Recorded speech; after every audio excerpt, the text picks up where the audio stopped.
कहानी में अब तक हमने देखा कि लाचार मंगल को देखते हुए कपिल आदित्य सक्सेना के साथ मीटिंग रखता है। कपिल कहता है कि मैं तुम्हारे बिजनेस में इन्वेस्ट करने के लिए तैयार हूँ, शर्त सिर्फ ये है कि तुम मंगल जी को अपने बच्चों से मिलने के लिए कभी भी मना नहीं करोगे। तुम्हारे पास इस डील को एक्सेप्ट करने के लिए या रिजेक्ट करने के लिए सिर्फ 15 मिनट है।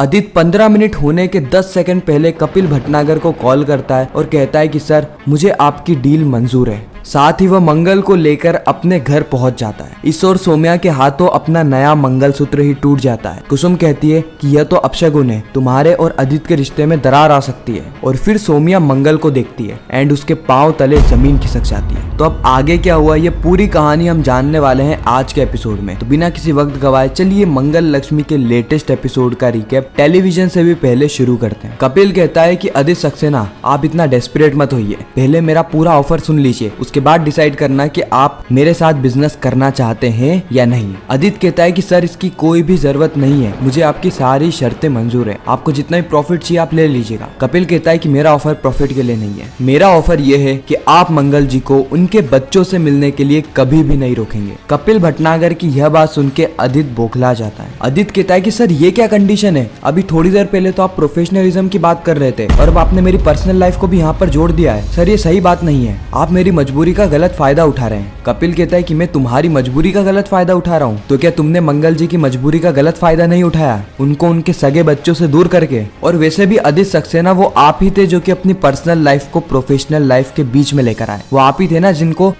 जिनको अपनी वाइफ के अंडर में काम करने में शर्म आ रही थी। वो आप ही थे ना जिसने ऑफर रिजेक्ट किया था, और वो आप ही थे जिन्होंने फोन करके वापस से अपॉइंटमेंट लेने के लिए डिसीजन बनाया। आदित्य सक्सेना आपके ना माइंड में क्लैरिटी नहीं है, और इसी के चलते आप जितने भी बिजनेसमैन के पास गए हैं सभी ने आपका प्रपोजल रिजेक्ट किया है। खैर मैं तो बिना प्रपोजल पढ़े ही आपको ऑफर दे रहा हूँ, आपके पास ये गोल्डन अपॉर्चुनिटी है। और वैसे भी आप ना बोलने की कंडीशन में नहीं है, आपने ही कहा था ना कि आपको अपनी माँ का ऑपरेशन करवाना है, अपने बच्चों की देखभाल करनी है। आदित्य कहता है कि सर आपकी कंडीशन इतनी अजीब सी है कि आप सभी बिजनेसमैन को ऐसी कंडीशन देते हैं। कपिल कहता है कि देखो आदित्य, मेरा और तुम्हारा दोनों का ही समय वेस्ट मत करो, कंडीशन तो यही रहने वाली है, तुम्हें यह डील चाहिए या नहीं जल्दी से मुझे बता दो। वैसे भी कंडीशन में इतनी प्रॉब्लम क्या है, एक माँ अपने बच्चे से मिलना चाहती है, उसमें पिता को क्या ही एतराज होना। इस और हम देखते हैं कि मंगल अक्षत के साथ खेल रही होती है, जहाँ पर अक्षत कहता है कि मम्मा आप मुझे छोड़कर तो नहीं जाएंगे ना। मंगल कहती है कभी नहीं अक्षत, कभी नहीं, एक बार जो मैं गलती कर चुकी हूँ बार बार गलती को नहीं दोहराऊंगी। अक्षत कहता है कि मम्मा आपको पता है पापा मुझसे मिलने भी नहीं आते थे बोर्डिंग स्कूल में, वो बस मुझे फोन करके बोल देते थे कि आई एम सॉरी चैम, मैं अगली बार आ जाऊंगा, और वो अगली बार भी नहीं आते थे, वो मुझसे फेक प्रॉमिस करते थे। मंगल अक्षत को समझाती है कि ऐसा नहीं है, आपके पापा तो आपको इतना सारा प्यार करते हैं, अब क्योंकि वो बड़े हैं ना इसलिए उन्हें कभी कभार प्रॉब्लम आ जाती है, अब उनको आपकी फीस भी भरनी है, उनको घर भी चलाना है, इसीलिए उनके पास टाइम कम रहता है, लेकिन मैं हूं ना,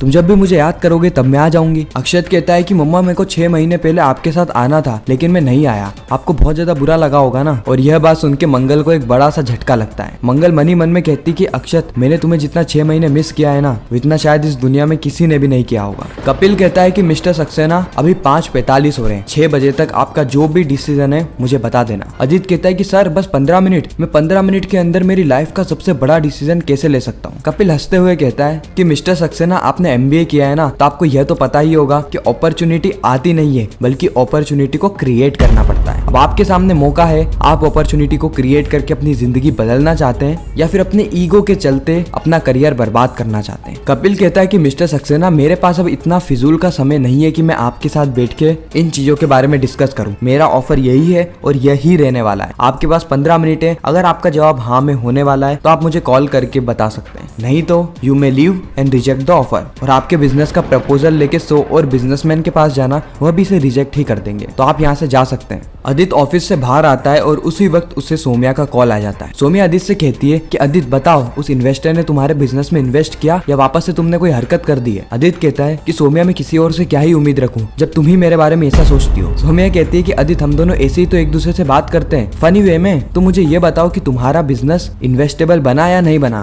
आदित्य कहता है कि एक्चुअली सौम्या, उसी वक्त सौम्या कहती है कि बस आदित्य कुछ कहने की जरूरत नहीं है, जब भी तुम एक्चुअली कहते हो ना तब मैं समझ जाती हूँ कि तुमने कुछ बेड़ा गर्क ही कर दिया है। खैर कोई बात नहीं, 6 महीने से तो मैं खर्चा चला ही रही हूँ, थोड़े समय और चला लूंगी, तुम तो नाकारा जैसे घर पर ही बैठे रहना। इतना कहकर सौम्या कॉल को काट देती है। आदित्य बहुत ज्यादा परेशान होता है और वो अपने बच्चे अक्षत का चेहरा देखता है। इतने समय के बाद उसने अक्षत को इतना खुश देखा होता है, इसीलिए वो कपिल भटनागर को कॉल करता है और कहता है कि सर मुझे वह डील मंजूर है। कपिल कहता है कि वेल एंड गुड, तो फिर आप कल से मंगल जी के अंडर में काम करेंगे, आपको कोई दिक्कत तो नहीं है ना। आदित्य यहाँ पे थोड़ा चौंक जाता है, लेकिन मजबूरी के चलते उसे हाँ करना पड़ता है। कपिल कहता है कि मैं उम्मीद करता हूँ कि हमारा ये कोलैबोरेशन सक्सेसफुल हो। अगले ही सीन में हम देखते हैं कि सौम्या अपने दोस्त से गपशप करती है। उसी वक्त वो बताती है कि आज अक्षय तृतीया है ना, इसीलिए मैंने सोना लिया है। कुसुम वहीं से गुजर रही होती है और वह सौम्या को बात करते हुए सुन लेती। सौम्या कहती है कि कब तक मैं घर के खर्चे उठाते रहूं, मुझे अपने बारे में भी तो सोचना चाहिए ना, इसीलिए मैंने प्यारा सा मंगलसूत्र लिया है, गोल्ड से बना हुआ। वैसे भी जो मेरा मंगलसूत्र था ना, वो 12 महीने पुराना था।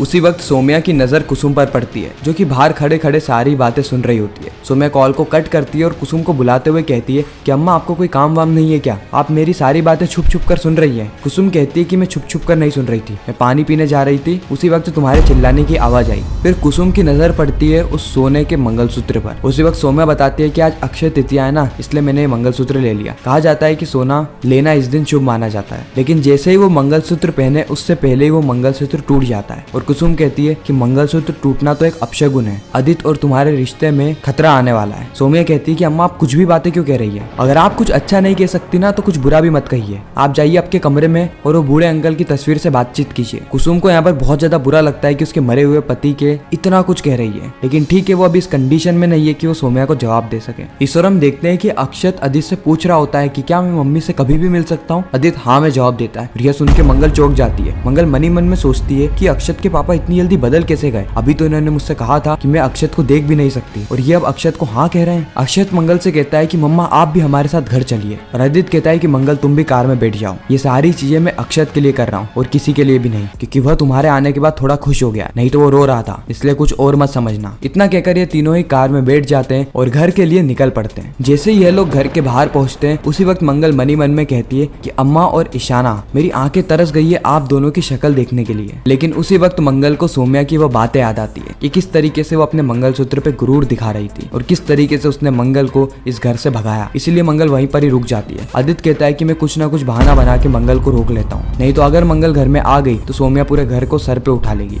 आदित्य बार बार अक्षत को ये समझाने की कोशिश करता है कि उसकी मम्मी से वो कल भी मिल सकता है, परसों भी मिल सकता है, हर दिन मिल सकता है, लेकिन अभी वो घर पे चली। लेकिन अक्षत अपने जिद पे अड़ा रहता है कि अगर मम्मी घर में जाएगी तभी मैं घर में जाऊंगा, नहीं तो मैं घर में नहीं जाने वाला हूँ। मंगल भी यहाँ पे अक्षत को समझाती है, लेकिन इन दोनों के ही प्रयास असफल रहते हैं। अक्षत जिद पे अड़ गया था और अक्षत के इसी जिद के साथ यह एपिसोड भी यहाँ पर खत्म हो जाता है। आने वाले एपिसोड में हम देखेंगे कि कपिल और मंगल के रिश्ते की क्या सच्चाई है, यह हमें देखने को मिलेगी। यानी क्या कपिल सही में मंगल से प्यार करता है और उसके साथ फ्यूचर बनाना चाहता है, या फिर सिर्फ और सिर्फ वो मंगल की केयर करता है और वो मंगल के साथ एज अ बिजनेस पार्टनर के तौर पर ही रहना चाहता है। यह हमें पता चलेगा आने वाले एपिसोड्स में। आपको यह रिकैप कैसा लगा कमेंट सेक्शन में जरूर बताना। मैं मिलता हूँ आप सभी से किसी नेक्स्ट इंटरेस्टिंग वीडियो में, जब तक के लिए गुड बाय।